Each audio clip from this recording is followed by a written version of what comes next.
Hello all, it's James Johnson, aka Sulfurblade. Welcome back to my channel, welcome back to my content, and welcome back to, well, an unusual video. I haven't done a video of this kind in a while. This isn't me doing a Let's Play, this isn't me doing a review, this isn't me talking about politics.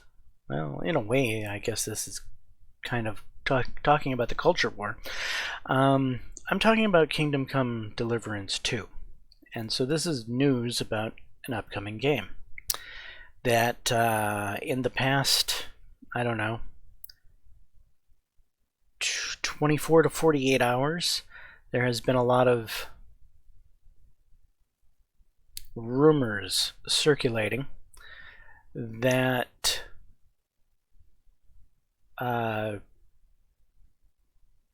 typically reliable YouTubers that I would say people rely on to figure out if something has gone woke.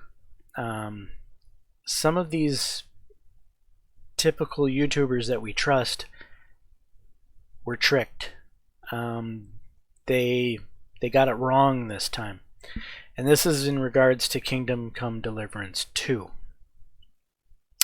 So it started out, I think Grums was the first person to report on this, and I think Endymion reported on it after a while, and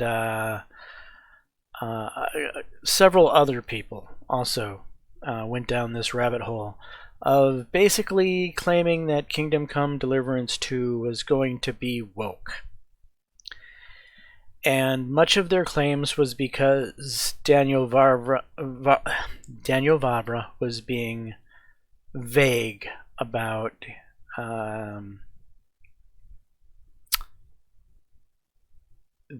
his Daniel Vavra's first attempt to clarify the situation was basically along the lines of, hey, you know,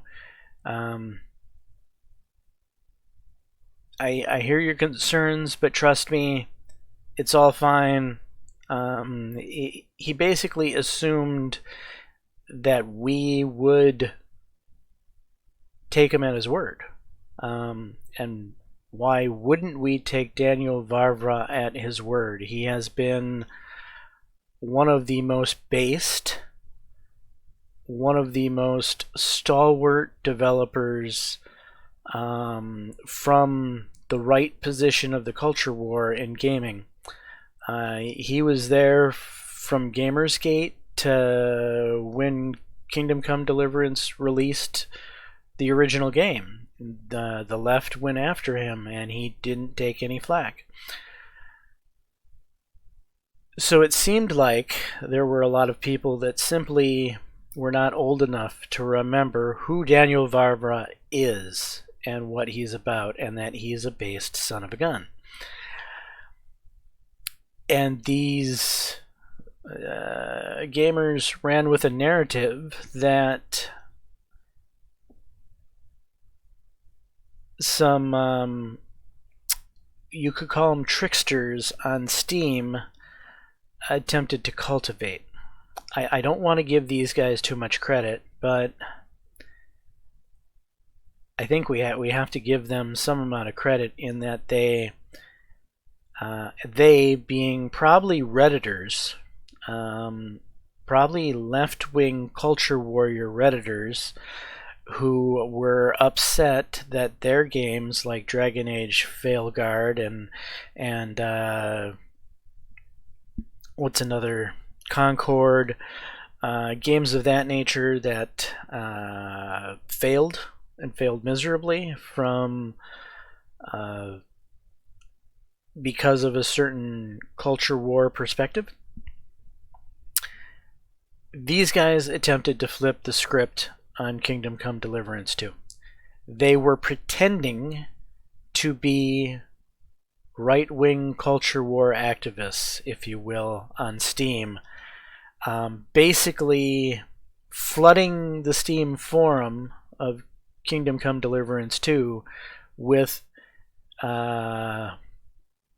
basically echo chamber type results. So we had Grums, Endymion, and several other YouTubers that were basically saying that there's a chance that Kingdom Come Deliverance 2 is going to be woke.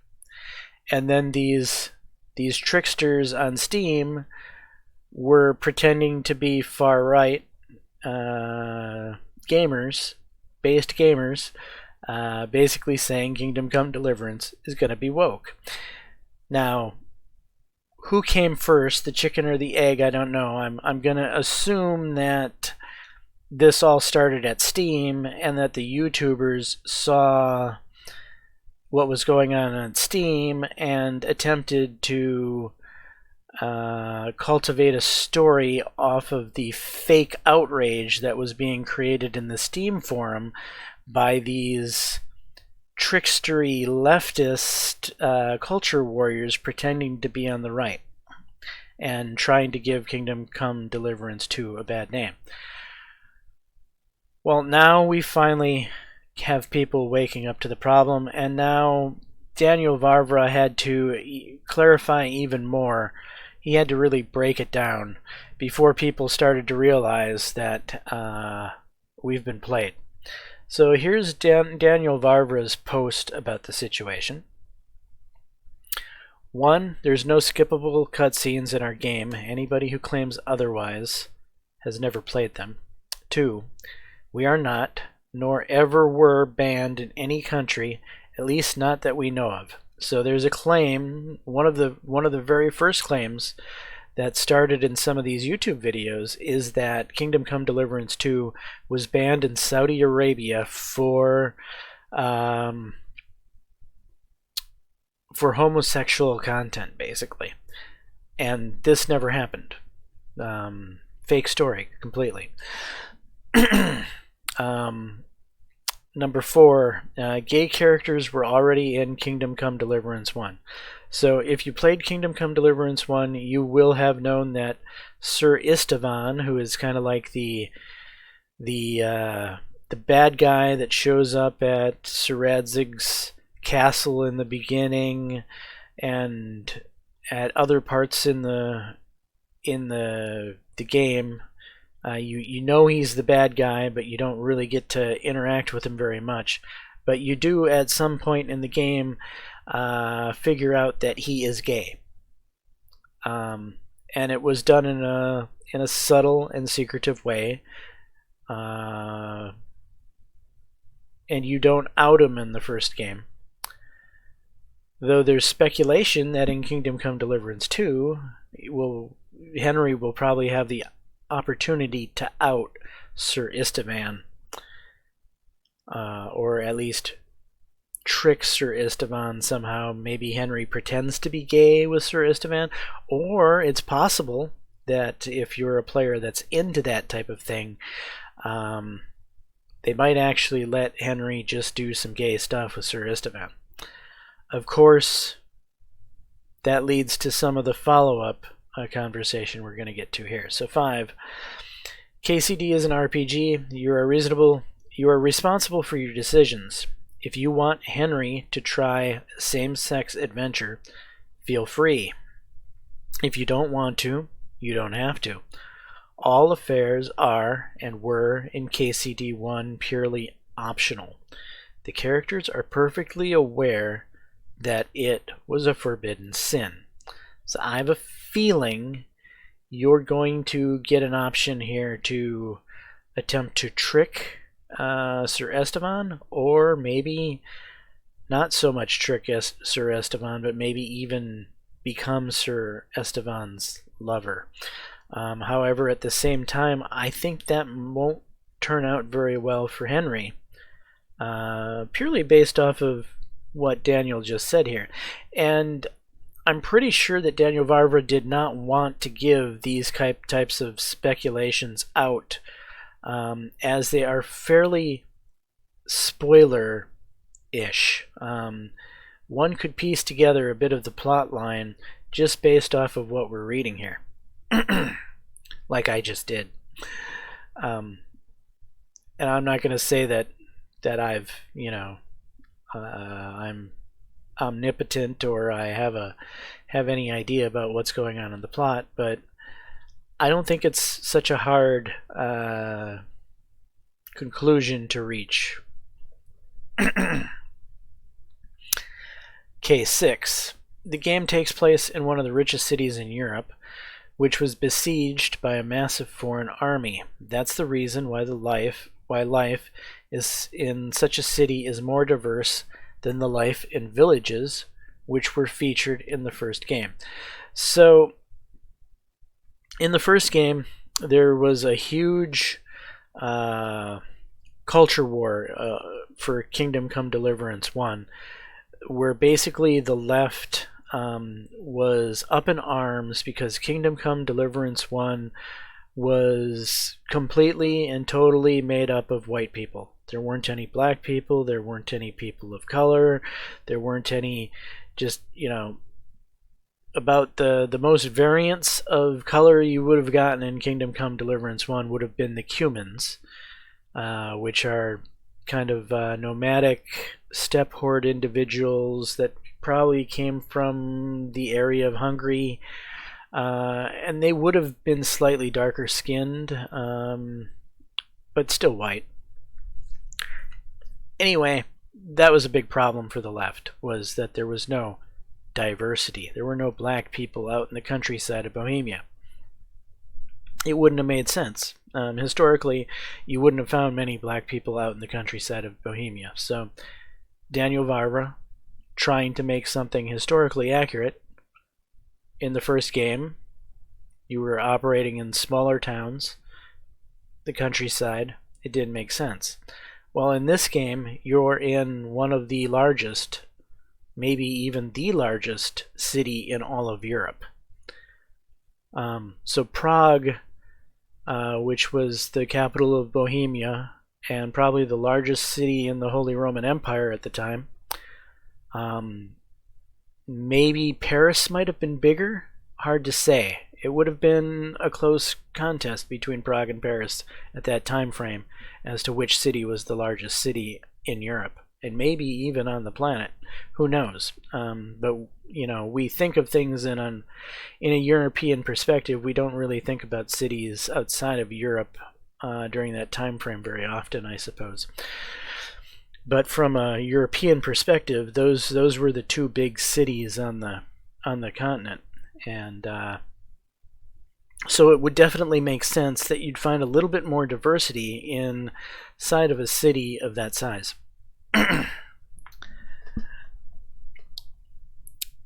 So anyway, where were we? 6. The game takes place in one of the richest cities in Europe, which was besieged by a massive foreign army, yada yada yada. Case 7. Musa came to Bohemia with an invading army as a member of the royal court of King Sigismund, whom he met thanks to his engagement at the court of Sultan Bayezid. He is an educated noble and a Renaissance man from the Kingdom of Mali. So this is something that people are up in arms about. People heard that there's a black guy in Kingdom Come Deliverance 2, and oh my god, Daniel Vavra has gone completely woke, because Daniel Vavra said that there are no black people in Bohemia in the first game. But this is a different situation. This is the court of the king of Bohemia inside of the largest city in the Holy Roman Empire and possibly all of Europe. So for there to possibly be an educated, noble doctor from Mali and or any Muslim country for that matter. It didn't have to be from Mali. Remember, these are fictional characters, right? The majority of the game is fictionalized. The Musa didn't actually exist. He's a made-up character, just like Henry, just like most of the characters in the game. Even King Sigismund, there may have been a king with that name. There likely was a king with that name, but that's just, they use that to be historically accurate, but again, it's not like there's a specific time frame that they're going for and that they're using the exact nobles from that time frame, etc., etc. No, there's a certain amount of fictional liberties that are being taken. And so the fact that this black doctor is coming from Mali has got some people in uproar. They're like, but there weren't black people from Mali in the 1500s, so on and so forth. And it's like, you're grasping at straws here. If they would have said that Musa was from the Ottoman Empire, you wouldn't have had a problem with it, seeing as the Ottoman Empire is one country away from Bohemia, across the country of Hungary. But because it's Mali, it's all of a sudden impossible to have happened. Just like, you know, the Byzantine emperor had his own personal guard made up of Vikings. As improbable as that was, somehow the Byzantine Empire, literally thousands of miles away from Scandinavia, managed to get Vikings to come be his personal guard. Things like that happened. So having an educated black doctor inside of the court of a king, inside of one of the largest cities in Europe, is really not that big of a stretch here, guys. And from what I understand, he's pretty much the only person of color in the entire game. So, not a big deal. K9. Everything displayed corresponds to the morals and social norms of 1403 Bohemia and is only there to make an interesting story and not at all to appeal to a modern audience. So yeah, this is Daniel Varver basically saying he's not attempting to wokeify the game just to appeal to some people who, like in the first Kingdom Come Deliverance, demanded that there be black people in the game. So there's a black person in this game. The intent was not to pacify some woke audience. It was just something for story purposes. That makes sense because important courts, like Charlemagne, for instance, had some odd people at his court. Charlemagne was one of the greatest emperors in Europe. This is another one of those situations where you have a very prestigious court where you're going to have some unusual people at it. It helps to build the narrative that this is a really important court in Europe. Not just any court is going to have some learned Muslim doctor from the far off country. It's only going to be a super rich and important court in Europe that's going to be able to do that. So it's completely for storytelling purposes, but people want to fly off the handle over it. Alright, and 10. We don't want Kingdom Come Deliverance to be used as clickbait by people who didn't even play it yet. Some of them sadly turned into exactly the same narrative they pretend to be fighting against. The amount of hateful behavior is really sad, and it will damage any cause associated with it. So basically what Daniel Varva here is saying is that he's based, right? He's a based guy that's on the normal, sane gamer's take on what games should be. But the tricksters over there on the left decided to pretend to be ultra right. And they pretended to be like, absolutely no way that a black person could be in Bohemia. Basically trying to make the claim that all of these things that Daniel Varva listed here are somehow woke.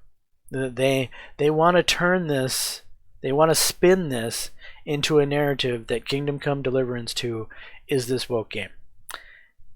And so far, they've been fairly successful at spinning the narrative. They have tricked a lot of people into believing that Kingdom Come Deliverance 2 is going to be woke. They even had Grums and Endymion and some of these YouTubers believing it. Now let's look at what Grums has said. He has since apologized for his initial reporting where he was tricked. He says, "No, Kingdom Come Deliverance is not woke. I received exclusive information from someone who has completed the game, which clears up many rumors. Note, game director Daniel Varva just posted clarifications. He is 100% telling it to you straight. According to this player who wants to clear the air so the game can succeed, this is the exact content of the game's main storyline, not all side quests completed. Henry can romance another male, however this is not forced upon the player in any way. Similar to how BioWare did romance checks, you must A. initiate the dialogue, B. pass around 5 dialogue choices of romance checks. The dialogue options for the male romance are treated very secretive, very taboo, and in line with historical times. The romance scene is extremely brief and entirely skippable. 5 seconds of kissing total and 5 seconds of them in bed naked. No one is hanging, dong, and whatever. For fun, I asked if the women in the game were as well endowed as the first game. The reply, oh, the titties be wildin'. Haha, a lot of titties. All the cutscenes are skippable, plus story, side missions, romance scenes, all can be skipped. There are no other examples. There is a black character in the game. He's a medic. He's very well thought out from a writing perspective. He's under the command of an enemy commander, and while said commander is kind to him, everyone around him treats him like shit. He's a very likable character, it goes. Now about the gameplay. The players say it slaps. 10 of 10. Combat is similar, but easier than the first game. Lockpicking still sucks. Based on the information, I would say the whole Kingdom Come Deliverance thing has been blown out of proportion. The game is excellent, and everything is treated in proper historical context.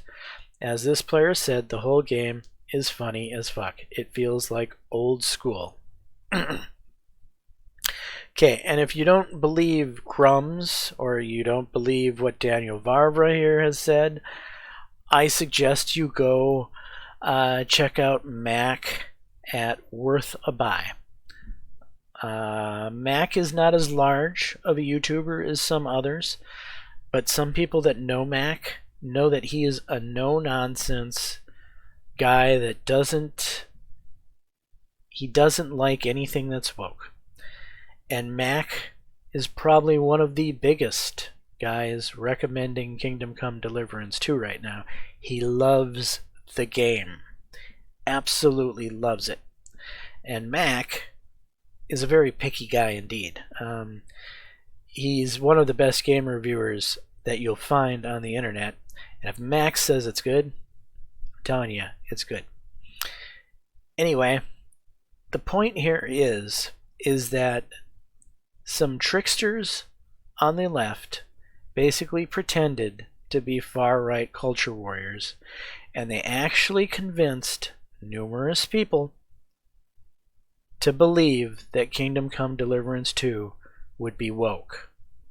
That is the sad fact that lots of people were tricked, including many YouTubers, and those YouTubers only helped reinforce the narrative when they made their videos that Kingdom Come Deliverance 2 would end up a woke game.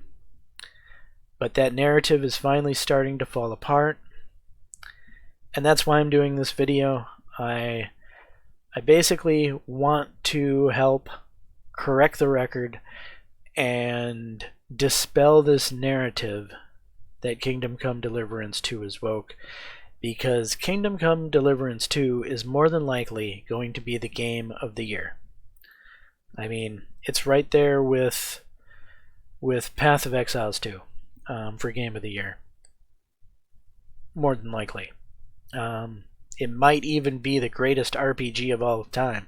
I mean, I put the original Kingdom Come Deliverance up there with Dragon Age Origins, with Skyrim, with Witcher 3, with Baldur's Gate 3. That's where I put Kingdom Come Deliverance, the original game. The top 5 of all RPGs, in my opinion. I think of them as the big 5, the elite 5. You can't go wrong with any one of those RPGs. They're just amazing. They're, it's hard to put one over the other. All 5 of them are so good. I have a feeling that this particular Kingdom Come Deliverance 2, from everything I'm hearing from the people who have access to it right now, like Mac and other guys, they're saying that this is even better than Kingdom Come Deliverance 1 by orders of magnitude. And if that's the case, this could be the greatest RPG of all time. Not just Game of the Year, but the greatest RPG ever made. And the left is scared because this is going to be another game that's going to make their games look bad. And this game is going to make their game look bad by factors of magnitude. Because this is going to be a huge hit. If you have even remotely drunk the Kool-Aid about this being a woke game, you need to wake up and do a roundabout. This is not going to be a woke game. You were tricked. You can honestly pre-order this game. I don't think you should ever pre-order a game, but this game is that good that I think you are safe to pre-order it. It's very rare I can say that about any game, but I'm quite sure I can say that about Kingdom Come Deliverance too. Anyway, I'm James Johnson. This is my content. Hopefully you're enjoying it. If so, please smash that like button. Consider subscribing. And until the next time, all, peace.